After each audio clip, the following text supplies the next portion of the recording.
Irmãos e irmãs, que a graça e a paz do nosso Senhor e Salvador Jesus Cristo estejam conosco. Nós vamos iniciar uma série agora de 7 devocionais seguidas aí, nós, eu, os presbíteros, e que vão tratar dos últimos momentos da vida de Cristo na cruz do Calvário.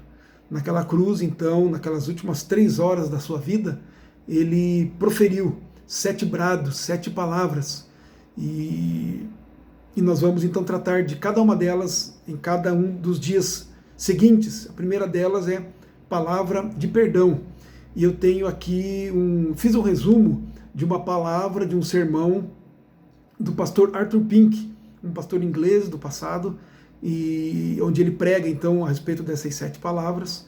E eu fiz então um resumo e eu quero ler para vocês, ok? Então no momento da sua devocional, no momento do seu culto doméstico, você pode meditar então nessas palavras junto com seus queridos. Então a exposição da palavra é em Lucas 23, 34, que diz assim: E dizia Jesus, Pai, perdoa-lhes, porque não sabem o que fazem. O homem havia agido da pior maneira. O Criador veio ao mundo, mas o mundo não o conheceu. O Senhor da Glória tinha habitado entre os homens, mas não foi desejado. Os olhos cegos pelo pecado não viram nele beleza nenhuma. Várias vezes seus inimigos tentaram a sua destruição, e agora os vis desejos deles foram-lhes concedidos. O Filho de Deus tinha se rendido nas mãos deles. Embora seus julgadores não tenham encontrado nenhuma falha nele, eles, porém, se renderam ao clamor da multidão, que o odiava, repetindo insistentemente: crucifica-o. Decidiram por matá-lo da forma que lhe causasse maior sofrimento e vergonha. Uma cruz. O nosso Salvador seria pregado nela. Desde quando o açoitaram até quase a morte e o fizeram carregar em procissão a pesada cruz, permaneceu o silêncio como um cordeiro sendo levado ao matadouro. Até mesmo quando estava sendo pregado naquela maldita cruz, permaneceu quieto, em silêncio. Mas quando então o nosso Senhor rompe o silêncio, ele brada, ele grita. Então, ele clama por piedade? Não. Ele amaldiçoa aqueles que lhe estão crucificando? Não. Ele ora. Ele intercede pelos seus inimigos. E dizia: Pai, perdoa-lhes, porque não sabem o que fazem. Cristo orou por você e por mim, antes mesmo de crermos nele. João 17:20 diz assim: Eu não rogo somente por estes, mas também por aqueles que pela sua palavra hão de crer em mim. Que exemplo perfeito temos para seguir. Intercedamos também pelos inimigos de Deus, com fé, pois a salvação é para pecadores perdidos. Aqui vemos então o cumprimento da profecia. Entre outras coisas, foi predito que o Salvador deveria interceder pelos malfeitores. E pelos transgressores intercedeu. Isaías 53, 12. Nesse capítulo, Isaías nos diz pelo menos 10 fatos sobre a humilhação e o sofrimento do nosso Redentor. Com esse clamor, cumpriu a profecia. Pai, perdoa-lhes, porque não sabem o que fazem. Ele pensou nos assassinos seus. Ele implorou por aqueles que lhe crucificaram. Ele intercedeu pelo perdão deles. Em segundo lugar, vemos Cristo se identificando com o seu povo. Perdão de pecado é uma prerrogativa divina. Os escribas judeus estavam certos quando questionavam: quem pode perdoar pecados senão Deus? Conforme Marcos 2,7. Mas nós diríamos: Cristo era Deus, com toda certeza, mas homem também, o Deus homem. Ele era o Filho de Deus que tinha se tornado Filho do homem com um expresso propósito de oferecer a si mesmo como sacrifício pelo pecado. E quando o Senhor Jesus clamou: Pai, perdoa-lhes, ele estava sobre a cruz. E ali ele não poderia exercer as suas prerrogativas divinas. Ele tinha dito: o Filho do Homem tem na terra autoridade para perdoar pecados. Marcos 9,6 registra isso. Mas ele não estava mais sobre a terra. Ele tinha sido levantado da terra. João 12,32. Além do mais, na cruz, ele estava agindo como nosso substituto. O justo estava para morrer pelos injustos. Também ao ser levantado como nosso representante, ele não estava mais no lugar de autoridade onde poderia exercer as suas prerrogativas divinas. E, portanto, ele se põe na posição de um suplicante perante o Pai.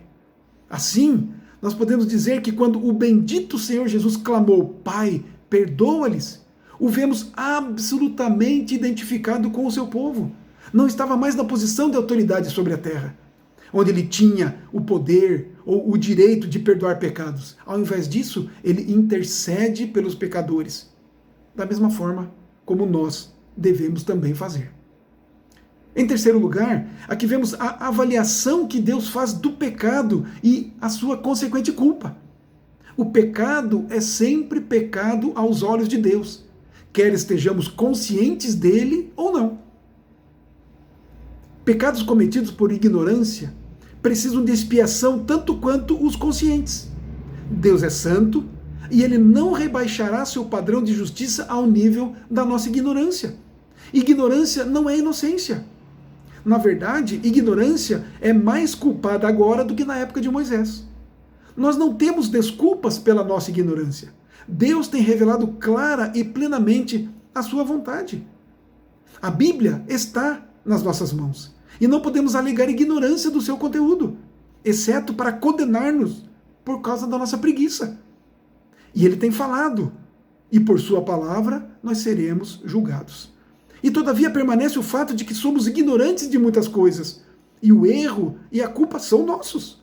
E isso não diminui a grandiosidade dos nossos delitos. Pecados cometidos por ignorância precisam do perdão de Deus. Assim como a oração do Senhor nos mostra claramente aqui.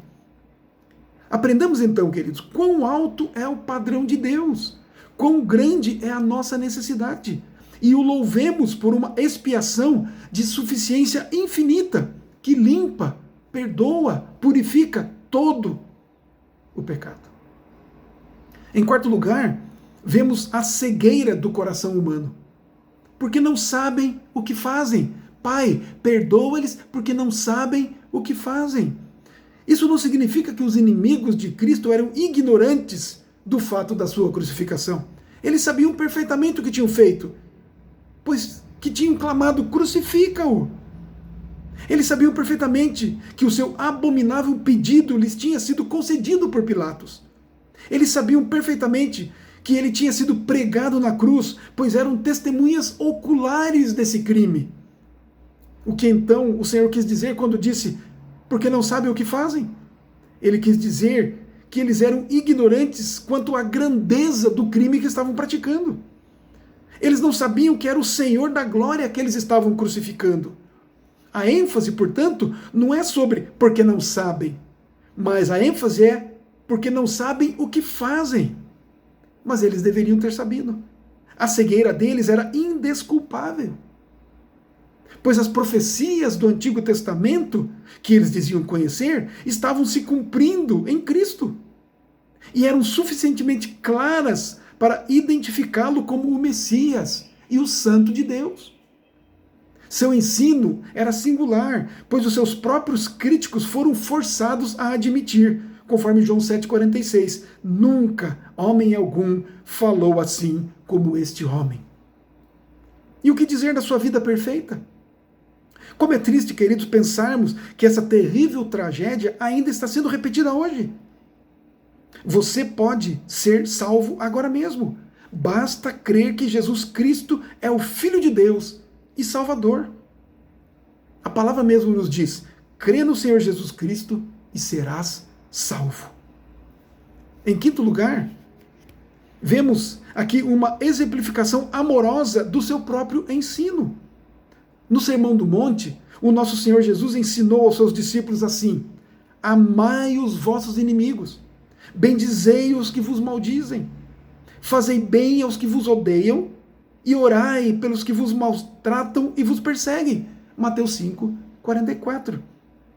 Acima de tudo, Cristo praticou o que ele mesmo pregou.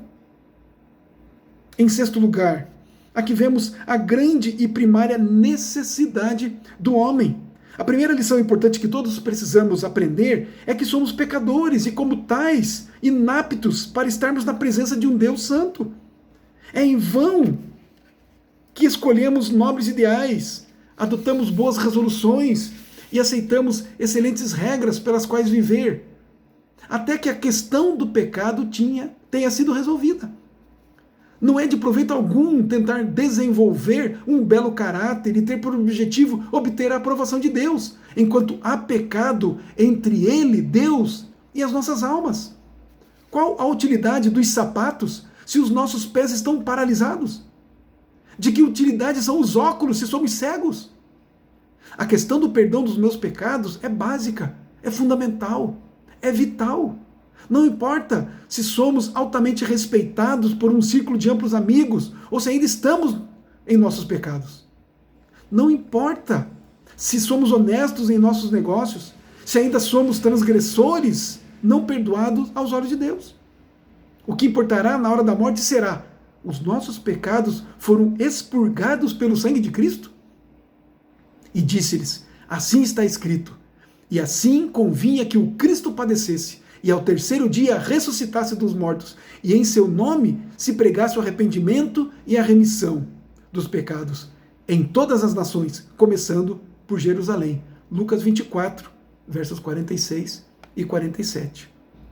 Em sétimo e último lugar, queridos, nós vemos aqui nessas palavras de Jesus o triunfo do seu amor redentor.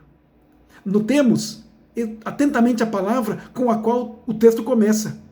Então. O versículo que imediatamente o precede é lido assim: e quando chegaram ao lugar chamado a Caveira, ali o crucificaram, e os malfeitores, um à direita e o outro à esquerda. Então, disse Jesus: Pai, perdoa-lhes. Então, quando o homem tinha feito o seu pior, então, quando a vileza do coração humano foi demonstrada em maldade diabólica, então, quando com mãos ímpias a criatura ousou crucificar o Senhor da glória, ele poderia ter expressado maldições terríveis sobre eles. Ele poderia ter lançado os raios da justa ira e os matado. Ele poderia ter feito a terra abrir a sua boca, de forma que eles caíssem vivos no abismo. Mas não. Embora sujeito à vergonha indizível, embora sofrendo dor exorbitante, embora desprezado, rejeitado, odiado, todavia ele clamou: Pai, perdoa-lhes. Esse era o triunfo do amor redentor. O amor é paciente, é benigno, tudo sofre, tudo suporta.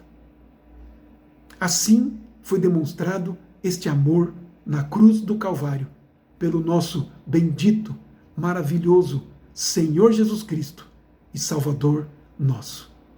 Medite nessas coisas. Em nome de Jesus.